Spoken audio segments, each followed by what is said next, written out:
Hi, welcome back to my channel. ನನ್ನ ಹೆಸರು ಸುಧೀರ್. ನಾನೊಬ್ಬ IT ಕಂಪನಿ ಉದ್ಯೋಗಿ. ನನ್ನ ವಯಸ್ಸು 30 ವರ್ಷ. ನಮ್ಮದು ಮೈಸೂರು. ನಾನು ಬೆಂಗಳೂರಲ್ಲಿ ಕಳೆದ 10 ವರ್ಷಗಳಿಂದ ಕೆಲಸ ಮಾಡ್ತಾಯಿದ್ದೀನಿ. ನಂಗೆ ಮದುವೆ ಆಗಿ 3 ವರ್ಷ ಆಗಿದೆ. ನನ್ನ ಹೆಂಡತಿ ವನಿತಾ, ಸುಂದ್ರಿನಲ್ಲೇ ಸುಂದ್ರಿ ಅಂತ ಹೇಳಿ. ಅಪ್ಪ ಅಮ್ಮ ಹುಡುಕಿ ಕೊಟ್ಟ ಸುಂದ್ರಿ ಇವಳು ನನ್ನ ಹೆಂಡತಿ. ನಮ್ಮಿಬ್ಬರದು ಪ್ರೀತಿಯ ಸಂಸಾರ. 2-3 ವರ್ಷಗಳು ನಾವು ಖುಷಿಯಾಗಿಯೇ ಕಳೆದಿದ್ವಿ. ಆ ಖುಷಿಯ ಪ್ರತಿಫಲ ಈಗವಳು ಗರ್ಭಿಣಿ. ಹೌದು, ಈಗ ಅವಳಿಗೆ 8 ತಿಂಗಳು. ಮೊದಲನೇ ಮಗು ಆಗಿದ್ದರಿಂದ ನನ್ನ ಅತ್ತೆ ಮಾವ ಅವಳನ್ನು 6 ತಿಂಗಳಲ್ಲೇ ಬಂದು ಕರ್ಕೊಂಡೇ ಹೋಗ್ಬಿಟ್ರು. ಅದಕ್ಕೂ ಮುನ್ನ ಗರ್ಭಿಣಿ ಅಂತ ತಿಳಿದಾಗಿಂದ ನಮ್ಮ ದೇಹ ಸಂಪರ್ಕ ಕಂಡೇ ಇಲ್ಲ. ಪಾಪ ತಾನೇ ನಾನು. ಹಾಗಾಗಿ ಸಿಕ್ಕಾಪಟ್ಟೆ ನೈಟಲ್ಲಿ ನಿದ್ದೆ ಬರ್ತಾಯಿಲ್ಲ, ಬೆಳಗ್ಗೆ ಎದ್ದರೆ ಊಟ ಸೇರ್ತಾಯಿಲ್ಲ. ಏನು ಮಾಡೋದು, ಬಾಡಿ ಟೆಂಪ್ರೇಚರೇ ಕಮ್ಮಿ ಆಗ್ತಿಲ್ಲ. ಅದು ಅಲ್ಲದೆ ಮನೆ ಕೆಲಸಗಳು, ಅಡುಗೆ ಮಾಡೋದು, ಬಟ್ಟೆ ಒಗೆಯೋದು ಕೂಡ ಕಷ್ಟ ಆಗಿಬಿಟ್ಟಿದೆ. ಕೆಲವೊಮ್ಮೆ ಮಾಡಿಕೊಂಡ್ರೆ ಕೆಲವೊಮ್ಮೆ ಹಾಗೆ ಉಳಿದ್ಬಿಡುತ್ತೆ. ಕೆಲಸ ಮುಗಿಸ್ಕೊಂಡು ಬಂದು ಮನೆಯಲ್ಲೂ ಮಾಡ್ಕೊಳ್ಳೋಕ್ಕೆ ಸಿಕ್ಕಾಪಟ್ಟೆ ಕಷ್ಟ. ನಾನು ಎಷ್ಟು ಪಾಪಚ್ಚಿ ಅಲ್ಲ. ಏನು ಮಾಡೋದು? ಈ ವಿಷಯ ನಮ್ಮ ಮನೆಯವ್ರಿಗೂ ಗೊತ್ತು. ಇನ್ನು ಕೆಲಸದವರನ್ನು ಹುಡುಕೋಣ ಅಂದರೆ ಬರೋರು ಹೇಗೋ ಏನೋ ಅನ್ನೋದು ಬೇರೆ. ಹಾಗಾಗಿ ಅದು ಕೂಡ ಸರಿ ಹೋಗಿಲ್ಲ. ಹೀಗೆ ನನ್ನ ಕಷ್ಟ ನಾನೇ ಅನುಭವಿಸ್ತಿದ್ದಾಗ ನನ್ನ ಅಕ್ಕ ಭಾವ ಬೆಂಗಳೂರಿಗೆ ಶಿಫ್ಟ್ ಆದರು. ಅಬ್ಬಾ, ಅಂತೂ ಇಂತೂ ಊಟಕ್ಕೆ ಮನೆ ಕೆಲಸಕ್ಕೆ ಹೆಂಗೋ ಒಂದು ದಾರಿ ಆಯಿತು ಅಂತ ಅಂದ್ಕೊಂಡೆ. ಇದಕ್ಕೂ ಮುಂಚೆ ಅವರು ಮಂಗಳೂರಲ್ಲಿದ್ದರು. ನನ್ನ ಭಾವನಿಗೆ ಬ್ಯಾಂಕಲ್ಲಿ ಕೆಲಸ. ಅವ್ರಿಗೆ ವರ್ಗಾವಣೆ ಆಗಿ ಬೆಂಗಳೂರಿಗೆ ಬಂದರು. ಅವ್ರಿಗೆ ವರ್ಗಾವಣೆ ಆಗಿದ್ದು ಜಯನಗರ ಶಾಖೆಗೆ. ನಾನಿರೋದು ಕೂಡ ಜಯನಗರದಲ್ಲೇ. ಹಾಗಾಗಿ ಅವರಿಗಂತೂ ಮನೆ ನೋಡುವಂತಹ ಗುತ್ತಿಗೆ ನನಗೆ ಒಪ್ಪಿಸಿದ್ರು. ಅದರಂತೆ ನನ್ನ ಸ್ನೇಹಿತರನ್ನು ವಿಚಾರಿಸಿ ಒಂದು ಮನೆಯನ್ನು ಬಾಡಿಗೆಗೂ ಗೊತ್ತು ಮಾಡಿದೆ. ಅದಕ್ಕೆ ಅಂತಾನೆ ಅಕ್ಕ ಭಾವ ಒಂದು ಸಲ ಬಂದು ನೋಡಿಕೊಂಡು ಹೋಗಿದ್ರು. ಮನೆ ನೋಡೋದಕ್ಕೆ ಬಂದಾಗ ಅಕ್ಕ ಸಿಕ್ಕಾಪಟ್ಟೆ ಖುಷಿಪಟ್ಲು. ಇದಾಗಿ 1 ತಿಂಗಳ ನಂತರ ಅಕ್ಕ ಭಾವ ಬೆಂಗಳೂರಿಗೆ ಶಿಫ್ಟ್ ಆದರು. ಅವ್ರು ಬಂದಿದ್ದು ನನಗಂತೂ ಸಿಕ್ಕಾಪಟ್ಟೆ ಖುಷಿ ಕೊಟ್ಟಿತ್ತು. ನನ್ನ ಅಡುಗೆ ಮತ್ತು ಬಟ್ಟೆ ಒಗೆಯೋದು, ಪಾತ್ರೆ ತೊಳೆಯೋದು, ಯಪ್ಪ ಎಲ್ಲನೂ ತಪ್ಪೋಯ್ತು ಅಂತ. ನನ್ನ ಹೆಂಡತಿ ಸಮೇತ ಮನೆ ಎಲ್ರಿಗೂ ಅದೇ ಖುಷಿ. ಪಾಪ ನನ್ನ ಹೆಂಡತಿ ಅಲ್ಲಿದ್ದರೂ ಕೂಡ ನಾನಿಲ್ಲಿ ಕಷ್ಟಪಡೋದನ್ನು ನೋಡಿ ಅವಳು ಕೂಡ ಅಲ್ಲಿ ಕಷ್ಟಪಡ್ತಾ ಇದ್ಲು. ಏನು ಮಾಡೋದಕ್ಕೂ ಇಬ್ರಿಗೂ ಆಗ್ತಾ ಇರಲಿಲ್ಲ. ಈಗ ನನ್ನ ಅಕ್ಕ ಭಾವ ಬಂದಿದ್ದು ಅವಳಿಗೊಂಥರ ಮನಸ್ಸಿಗೆ ನೆಮ್ಮದಿಯಾಗಿತ್ತು. ನನ್ನ ಅಕ್ಕ ಭಾವ ಮನೆಗೆ ಶಿಫ್ಟ್ ಆದ ಹೊಸದ್ರಲ್ಲಿ ನಾನು ಅವ್ರಿಗೆ ಸಹಾಯ ಮಾಡ್ತಿದ್ದೆ. ಅಕ್ಕ ಭಾವನಿಗೆ ಒಬ್ಬ ಮಗ ಇದ್ದಾನೆ. ನನ್ನ ಸೋದರಳಿಯ ಬೋರ್ಡಿಂಗ್ ಸ್ಕೂಲ್ನಲ್ಲಿ ಓದ್ತಿದ್ದಾನೆ. ಹಾಗಾಗಿ ಮನೆಯಲ್ಲಿ ಅಕ್ಕ ಭಾವ ಮಾತ್ರನೇ ಇರೋದು. ಮನೆ ಶಿಫ್ಟ್ ಆದಮೇಲೆ ಭಾವ ಕೆಲಸಕ್ಕೆ ಹೊರಟೋದ್ರು.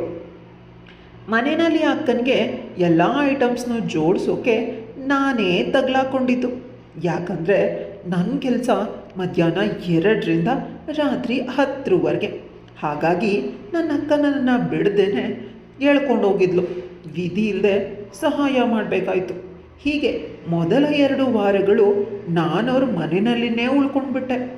ಹಾಗೆ ಸಹಾಯ ಮಾಡ್ತಾ ಇರುವಾಗ ನನ್ನ ಮತ್ತು ಅಕ್ಕನ ಒಡನಾಟ ಕೂಡ ಹೆಚ್ಚಾಯಿತು. ರಾತ್ರಿ ನಾನು ಕೆಲಸ ಮುಗಿಸಿ ಬಂದ ಮೇಲೆ ಸುಮಾರು ಹೊತ್ತಿನ ತನಕ ಇಬ್ಬರು ಹರಟೆ ಹೊಡಿತಾ ಕೂರ್ತಿದ್ವಿ. ನಮ್ಮ ಅಕ್ಕ ತಮ್ಮನ ಬಾಂಧವ್ಯ ಸ್ನೇಹಿತರ ಸಂಬಂಧಕ್ಕೂ ತಿರುಗಿತ್ತು. ನನಗಿಂತ 4 ವರ್ಷ ದೊಡ್ಡವಳು ನನ್ನ ಅಕ್ಕ. ಮೊದಲಿಗಿಂತ ಹೆಚ್ಚು ಮಾತಾಡ್ತಾ ಇದ್ವಿ. ಒಬ್ರನ್ನೊಬ್ಬರು ಅರ್ಥ ಮಾಡ್ಕೊಳ್ಳೋದಕ್ಕೆ ಶುರು ಮಾಡಿದ್ವಿ. ಕೆಲವೊಮ್ಮೆ ಅಕ್ಕ ನನ್ನ ಮತ್ತು ನನ್ನ ಹೆಂಡತಿ ಬಗ್ಗೆ ತಮಾಷೆ ಮಾಡ್ಕೊಂಡು ರೇಗಿಸ್ತಿದ್ಲು. ನಾನೇನು ಕಡಿಮೆನಾ? ನಾನು ಕೂಡ ಭಾವನ ಹೆಸರಲ್ಲಿ ಅವಳಿಗೂ ರೇಗಿಸ್ತಿದ್ದೆ. ಹೀಗೆ ನಮ್ಮಿಬ್ಬರು ಮಧ್ಯೆ ಸಲಿಗೆ ಜಾಸ್ತಿ ಆಗ್ತಾನೆ ಹೋಯಿತು. ಹೀಗೆ ಕೆಲವು ದಿನಗಳು ಕಳೀತು. ಎಲ್ಲವೂ ಚೆನ್ನಾಗೇ ಇತ್ತು. ಆವತ್ತು ನಾನು ಕೆಲಸ ಮುಗಿಸಿ ಅಕ್ಕನ ಮನೆಗೆ ಹೋಗಿದ್ದೆ. ರಾತ್ರಿ 11 ಗಂಟೆ ಆಗಿತ್ತು. ಅಕ್ಕ ನನಗಾಗಿ ಊಟ ಬಡಿಸಿದ್ಲು. ಯಥಾ ಪ್ರಕಾರ ಅವ್ರ ಊಟ ಆಯ್ತಾ ಅಂತ ಕೇಳಿದೆ. ನಂದಾಯಿತು ಕಣೋ ಅನ್ನೋ ಏಕವಚನದ ಉತ್ತರ ಬಂತು. ಕುತೂಹಲ ಬಂದು ಕೇಳಿದಾಗ ಭಾವ ಕೆಲಸದ ಮೇಲೆ ಮುಂಬೈಗೆ ಹೋದರು ಅಂತ ಹೇಳಿದ್ಲು. ಅದೇನು ಬೆಳಗ್ಗೆವರೆಗೂ ಏನೂ ಹೇಳಿರಲಿಲ್ಲ, ಇಷ್ಟು ಬೇಗ ಏನೂ ಹೇಳ್ದೇ ಹೊರಟೋಗ್ಬಿಟ್ಟದ್ರಲ್ಲ ಅಂತ ಕೇಳಿದೆ. ಅವ್ರ ಕೆಲಸನೇ ಹಾಗೆ ಕಣೋ, ಇದೇನು ನನಗೇನು ಹೊಸದಲ್ಲ ಬಿಡು ಅನ್ನೋ ಪ್ರತಿಕ್ರಿಯೆ ಅಕ್ಕನಲ್ಲಿ ಬಂತು. ಸರಿ ಅಂತ ಹೇಳಿ ಊಟ ಮುಗಿಸಿ ಟಿ ವಿ ನೋಡ್ತಾ ಕೂತ್ಕೊಂಡೆ. ಅಕ್ಕ ಅಡುಗೆ ಮನೆ ಕ್ಲೀನ್ ಮಾಡಿ ಬಂದು ನನ್ನ ಪಕ್ಕನೇ ಕೂತು ಟಿ ವಿ ನೋಡ್ತಿದ್ಲು. ಹಾಗೆ ಹರಟೆ ಹೊಡಿತಾ ಇದ್ವಿ. ಆದರೆ ಅಕ್ಕನಲ್ಲಿ ಏನೋ ಬದಲಾವಣೆ ಆಗಿದೆ ಅಂತ ಅನ್ನಿಸ್ತಿತ್ತು. ಅವತ್ತು ಅವಳಲ್ಲಿ ಲವಲವಿಕೆನೇ ಇರಲಿಲ್ಲ. ನಾನು ಕೇಳಿದೆ, ಅಕ್ಕ ಏನಾಯ್ತೆ, ಯಾಕೆ ಸಪ್ಪಗಿದೆಯಾ ಅಂತ. ಅದಕ್ಕಕ್ಕ ಹಾಗೇನೂ ಇಲ್ಲ ಕಣೋ ಅಂದ್ಲು. ಓ ಗೊತ್ತಾಯ್ತು ಬಿಡು, ಭಾವ ಇಲ್ಲ ಅಂತ ಬೇಜಾರು ತಾನೇ ಅಂತ ಕೇಳಿದೆ. ಹಾಗೇನೂ ಇಲ್ಲ ಕಣೋ, ಅವ್ರ ಕೆಲಸನೇ ಹಾಗೆ, ನನಗಿದು ಅಭ್ಯಾಸ ಆಗೋಗಿದೆ. ಬೆಳಗ್ಗಿನಿಂದ ಸ್ವಲ್ಪ ಜಾಸ್ತಿನೇ ಕೆಲಸ ಮಾಡಿಬಿಟ್ಟೆ, ಬೆನ್ನು ಹಿಡ್ಕೊಂಡ್ಬಿಟ್ಟಿದೆ ಕಣೋ, ಸಿಕ್ಕಾಪಟ್ಟೆ ನೋವಾಗ್ತಿದೆ, ಅದಕ್ಕೆ ಸ್ವಲ್ಪ ಡಲ್ಲಾಗಿದೆ ಅಷ್ಟೆ ಅಂದ್ಲು. ಅದಕ್ಕೆ ನಾನು ಅಯ್ಯೋ ಹೌದೇನೆ, ಮತ್ತೆ ಹಾಸ್ಪಿಟಲ್ಗೆ ಹೋಗೋಣವಾ ಅಂತ ಕೇಳಿದೆ. ಬೇಡ ಕಣೋ, ನೋಡೋಣ ಇರು ಅಂದ್ಲು. ಯಾಕಷ್ಟು ಕೆಲಸ ಮಾಡೋಕ್ಕೆ ಹೋದೆ, ನಾಳೆ ಮಾಡ್ಕೊಂಡಿದ್ರೆ ಏನಾಗ್ಬಿಡ್ತಿತ್ತು ನಿನಗೆ, ಎಷ್ಟು ಹೇಳಿದ್ರೂ ಕೇಳಲ್ಲ ನೀನು ಅಂತ ಸ್ವಲ್ಪ ಕೋಪ ಬಂದು ಬೈದೆ. ಯಾವತ್ತಿದ್ರೂ ಮಾಡಲೇಬೇಕಲ್ವೇನೋ, ಅದಕ್ಕೆ ಬೇಗ ಮಾಡಿ ಮುಗಿಸ್ಬಿಟ್ರೆ ಆಮೇಲೆ ಆರಾಮಾಗಿರ್ಬೋದು ಅಂತ ಅಂದ್ಕೊಂಡೆ ಅಷ್ಟೆ ಅಂದ್ಲು. ಹೌದೌದು ಅನ್ಕೋತೀಯ, ಆದರೆ ಇವಾಗ ನೋಡು ಹೇಗೆ ನೋವು ಅನುಭವಿಸ್ತಿದ್ಯಾ ಅಂತ ಬೈದೆ. ಏನಾಗಲ್ಲ ಬಿಡು, ಸರಿ ನಾನು ಹೋಗಿ ಮಲಗ್ತೀನಿ, ನಿದ್ದೆ ಮಾಡಿದ್ರೆ ಸರಿ ಹೋಗ್ಬೋದು ಅಂತಂದ್ಲು. ಸರಿ ಆಯಿತು, ಗುಡ್ ನೈಟ್, ಹುಷಾರು ಅಂದೆ. ಅಕ್ಕ ಅವಳ ಬೆಡ್ರೂಮಿಗೆ ಹೋದ್ಲು. ನಾನು ಟಿ ವಿ ಆಫ್ ಮಾಡಿ ನನ್ನ ಗೆಸ್ಟ್ ರೂಮಿಗೆ ಹೋದೆ. ನಿದ್ದೆನೇ ಬರ್ತಾ ಇರಲಿಲ್ಲ ಅಂತ ಲ್ಯಾಪ್ಟಾಪ್ನ ಕೈಗೆ ತಗೊಂಡೆ. ಇಂಟರ್ನೆಟ್ ಸರ್ಫ್ ಮಾಡ್ತಾ ಇದ್ದಾಗ ಕತೆಗಳು ಸಿಕ್ತು. ಸ್ವಪ್ನನ ವಾಯ್ಸಲ್ಲಿ ಕತೆಗಳನ್ನ ಕೇಳ್ತಾ ಇದ್ದರೆ ಎಂಥ ಅರಸಿಕರೇ ಆದರೂ ಕೂಡ ರಸಿಕರಾಗೋಗ್ತಾರೆ. ಏನು ಹೇಳ್ತೀರಾ, ನಾನು ಕರೆಕ್ಟಾಗಿ ಹೇಳಿದೆ ತಾನೆ? ಹೌದೌದು. ಅವಳ ಕತೆನ ಕೇಳ್ತಾ ಕೇಳ್ತಾ ಕೇಳ್ತಾ ಅಬ್ಬಬ್ಬ ಏನೇ ಅಂತ ಹೇಳಲಿ, ನನ್ನ ಕರಿ ನಾಗರಾವು ಎದ್ದು ಬುಸ್ಕೊಳ್ಳೋಕ್ಕೆ ಶುರು ಮಾಡ್ತು. ಆ ರೇಂಜಲ್ಲಿತ್ತು ಆ ವಾಯ್ಸ್. ಕತೆನಲ್ಲಿ ಏನಿತ್ತೋ ಇಲ್ವೋ ಗೊತ್ತಿಲ್ಲ, ಆ ವಾಯ್ಸ್ನ ಕೇಳಿನೇ ಒಂದು ಕ್ಷಣ ಕರ್ಗೋಗಿದ್ದೆ ಅಂದರೆ ತಪ್ಪೇನೂ ಇಲ್ಲ. ಏನು ಮಾಡೋದು ಅಂತಂದ್ಬಿಟ್ಟು ಎದ್ದು ವಾಶ್ರೂಮ್ಗೆ ಹೋದೆ. ಎಲ್ಲನೂ ಖಾಲಿ ಮಾಡಿಕೊಂಡು ಸ್ವಲ್ಪ ಸಮಾಧಾನ ಆಯಿತು. ಮತ್ತೆ ನನ್ನ ರೂಮಿಗೆ ಹೋಗೋಣ ಅಂತ ಹೋಗ್ತಾ ಇದ್ದೆ. ಅಕ್ಕನ ರೂಮ್ ಕಡೆ ನೋಡಿದೆ, ಲೈಟು ಆನಲ್ಲೇ ಇತ್ತು. ಹತ್ತಿರ ಹೋಗಿ ನೋಡಿದಾಗ ಅಕ್ಕ ಎದ್ದಿರೋದು ಗೊತ್ತಾಯಿತು. ಸೀದಾ ಒಳಗಡೆ ಹೋಗಿ ಏನೇ ಅಕ್ಕ ಇನ್ನೂ ಮಲಗಲಿಲ್ವಾ ಅಂತ ಕೇಳಿದೆ.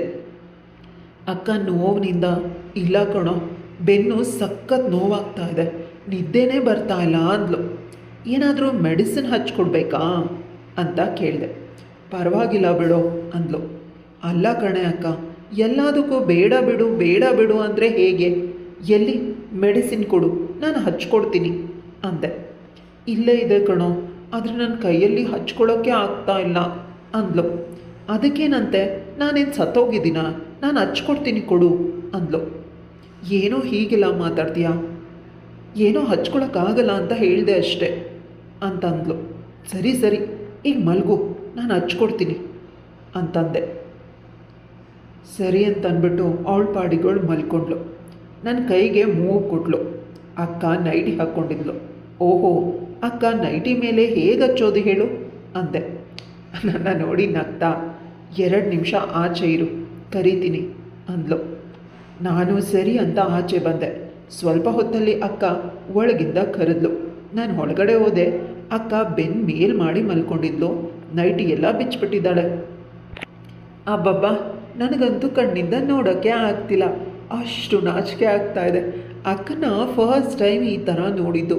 ಅದು ಅಲ್ಲದೆ ಇವಾಗ ತಾನೇ ಆ ಥರ ಕತೆಗಳನ್ನ ಕೇಳಿಕೊಂಡು ಒಳಗಡೆ ಇರೋದನ್ನೆಲ್ಲ ಖಾಲಿ ಮಾಡಿಬಿಟ್ಟು ಹೋಗಿದ್ದೀನಿ. ಇವಾಗ ನೋಡಿದ್ರೆ ಈ ಥರ ಮಲ್ಕೊಂಡಿದ್ದಾಳೆ. ಆ ಅವಸ್ಥೆನಲ್ಲಿ ಅವಳನ್ನು ನೋಡಿದ ಮೇಲೆ ಹೇಗೆ ಸುಮ್ಮನಿರಲಿ ಹೇಳಿ. ನನ್ನ ತಮ್ಮ ಮತ್ತೆ ಎದ್ದು ಕುಣಿಯೋದಕ್ಕೆ ಶುರು ಮಾಡ್ದ. ಅದೂ ಅವನಿಗಂತೂ ಖುಷಿ ಈ ಥರ ಹುಡುಗಿರನ್ನ ನೋಡಿಬಿಟ್ರೆ. ಅದರಲ್ಲೂ ಆಂಟಿನ ನೋಡಿದ್ರಂತೂ ಇದ್ದಿದ್ದು ಖುಷಿ ಅವನಿಗೆ. ತಡ್ಕೊಳ್ಳೋದೇ ಇಲ್ಲ, ಎದ್ದೆದ್ದು ಕುಣಿತಾನೆ ಇರ್ತಾನೆ. ಇವಾಗೂ ಕೂಡ ಆಗಿದ್ದು ಅದೇನೆ. ನಿಧಾನಕ್ಕೆ ಹತ್ರ ಬಂದು ಮಂಚದ ಮೇಲೆ ಕೂತ್ಕೊಂಡೆ. ಕೈಗೆ ಮೂವ್ ಹಾಕ್ಕೊಂಡು ಹಚ್ಚಕ್ಕೆ ಹೋಗ್ತಾ ಇದ್ದೀನಿ, ಆಗ್ತಾನೇ ಇಲ್ಲ. ಕೈಯೆಲ್ಲ ಗಡ ಗಡ ಗಡ ಅಂತ ನಡುಗ್ತಾನೇ ಇದೆ. ನಮ್ಮ ಅಕ್ಕಂಗಂತೂ ನಾಚಿಕೆನೇ ಇಲ್ಲ. ನನ್ನ ಮುಂದೆನೇ ಈ ರೀತಿ ಅವಳಲ್ಲಪ್ಪ, ಏನು ಮಾಡಲಿ ಅಂತ ಗೊತ್ತಾಗ್ತಿಲ್ಲ. ಒಂದು 2-3 ನಿಮಿಷ ಆದರೂ ನನ್ನ ಕೈ ಅಲ್ಲಿಗೆ ಟಚ್ಚೇ ಆಗಿಲ್ಲ. ಅಕ್ಕ ಇದ್ದಕ್ಕಿದ್ದಂತೆ ಏನೋ ಮಾಡ್ತಾ ಇದೆಯಾ, ಇನ್ನೂ ಹಚ್ಚಲಿಲ್ಲ, ಬಂದು ಕೂತ್ಕೊಂಡು ಇಷ್ಟೊತ್ತಾಯಿತು ಅಂತ ಕೇಳಿದ್ಲು. ಸರಿ ಅಂತ ಹೇಳಿ ಕೈ ಇಟ್ಟೇ ಬಿಟ್ಟೆ. ನಿಧಾನಕ್ಕೆ ಮೂವ್ ಹಚ್ಚೋದಕ್ಕೆ ಶುರು ಮಾಡಿದೆ. ಅಕ್ಕನೂ ಕೂಡ ನೆಮ್ಮದಿಯಾಗಿ ಕಣ್ಣು ಮುಚ್ಕೊಂಡು ಮಲ್ಕೊಂಡಿದ್ಲು. ನಾನಂತೂ ಒತ್ತುತ್ತಾನೇ ಇದ್ದೀನಿ. ಎಷ್ಟು ಒತ್ತದೆ, ಯಾವಾಗ ಒತ್ತದೆ ಏನೂ ಗೊತ್ತಾಗ್ತಿಲ್ಲ. ಎಲ್ಲೋ ಕಳೆದು ಹೋಗ್ಬಿಟ್ಟಿದ್ದೀನಿ. ಅಕ್ಕ ಅಂತೂ ಹಾಗೇ ನಿಧಾನಕ್ಕೆ ಸೌಂಡ್ ಮಾಡೋಕ್ಕೆ ಶುರು ಮಾಡಿದ್ಲು. ಅವಳು ಮಾಡ್ತಿದ್ದಿದ್ದ ಸೌಂಡನ್ನ ಕೇಳಿಸ್ಕೊಂಡು ನನಗೆ ಐ ಕಾಂಟ್ ಕಂಟ್ರೋಲ್ ತಪ್ಪಿ ಸೀದಾ ಅವಳ ಪಕ್ಕನೇ ಮಲ್ಕೊಂಡೇ ಬಿಟ್ಟೆ. ಮಲ್ಕೊಂಡು ಗಟ್ಟಿಯಾಗಿ ತಪ್ಕೊಂಡೆ. ಏನೋ ಮಾಡ್ತಿದ್ಯಾ ಅಂತ ಕೇಳಿದ್ಲು. ಅಕ್ಕ, ನಿಜಕ್ಕೂ ಕಣೆ, ನೀನು ಮಾಡ್ತಿರೋ ವಾಯ್ಸ್ ಇದೆಯಲ್ಲ, ಯಾವ ಥರ ಇದೆ ಅಂತ ನನಗೆ ಅರ್ಥ ಆಗ್ತಿದೆ ಅಂತಂದೆ.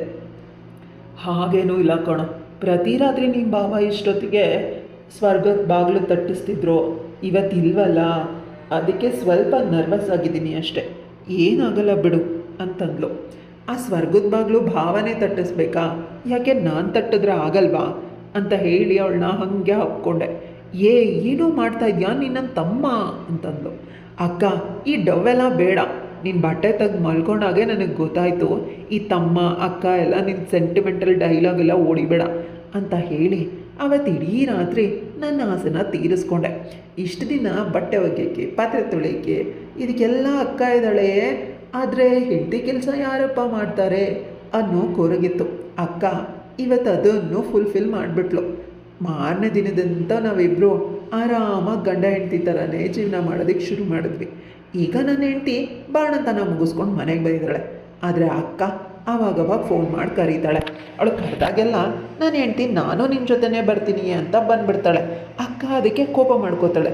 ಈಗ ನಾನು ಯಾರ ಕಡೆ ನೋಡಲಿ, ಹೆಂಡತಿ ಕಡೆನಾ ಅಕ್ಕನ ಕಡೆನಾ? ನೀವೇ ಹೇಳಿ, ನಾನು ಪಾಪಚ್ಚಿ ತಾನೆ, ನೀವು ಹೇಳಿ, ನೀವು ಯಾರ ಕಡೆ ಅಂತ ಹೇಳ್ತೀರೋ ನಾನು ಆ ಕಡೆನೇ ಹೋಗ್ತೀನಿ, ಸರಿನಾ? ಬಾಯ್.